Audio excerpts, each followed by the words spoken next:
Nathan, obviously this is a really important cause to be involved with. Yeah, for sure. I think it was a great initiative by Ruzi to get us all involved. And I know the players were pretty shocked by the statistics, but to be here and try and support and raise awareness for White Ribbon Day and domestic violence against women, the boys are pretty proud to be here and honoured to take part in the walk. So Ruzi's the driving force behind Damon's being involved in this today? I'm pretty sure he's obviously an ambassador leading the charge out there today and encouraged that the players get involved, and we wanted to be there and wanted to be a part of it, and I think it's a great initiative by him and the footy club to get us involved and get us out here, because the more we can raise awareness for this kind of thing, the quicker that we can lower those statistics and stop the tragedies happening in society.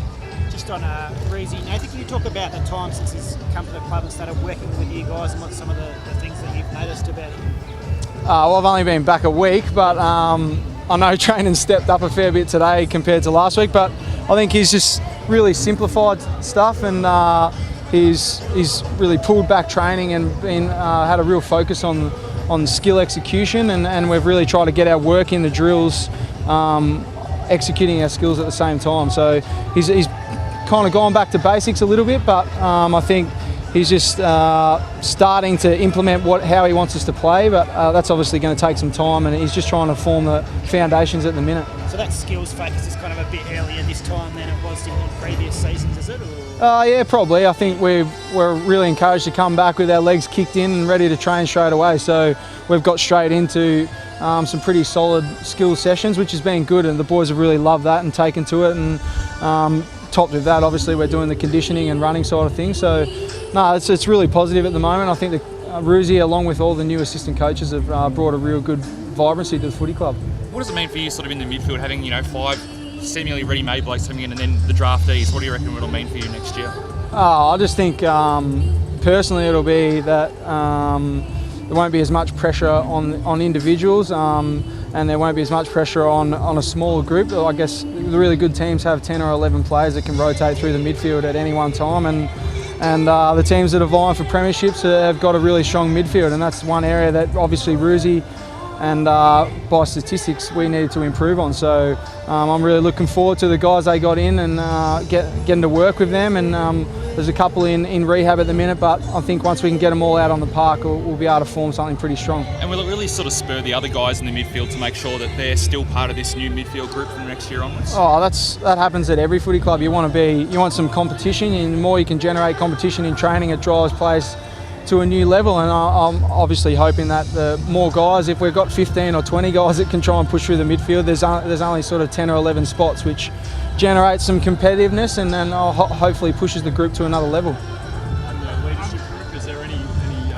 word on when that will be finalised? No, not really. I just think it's been publicly known that we're just going to go through a bit of a process. We've obviously Ruzi's brought in leading teams this year, which we started a little bit last week, but we're going to go through a process, and the leadership group will be voted from there, and then the captaincy after.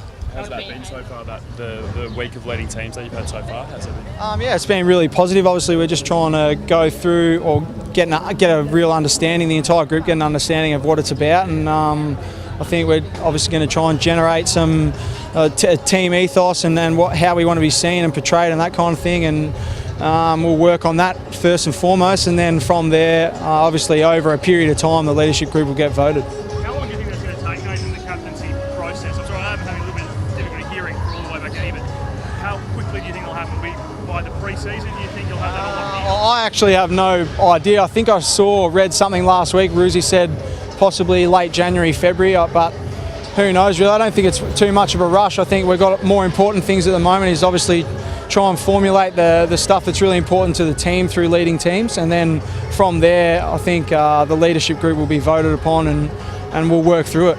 Yeah, there's obviously a job you'd be stoked to get, whether it be as a co-captain or on your own. Oh yeah, no doubt. I think I said last week that I'm willing to put my hand up. I would love to captain the footy club, there's no doubt about that, but I'll go through the process like everyone else, and firstly we've got to get voted into the leadership group, and then from there we'll see what happens.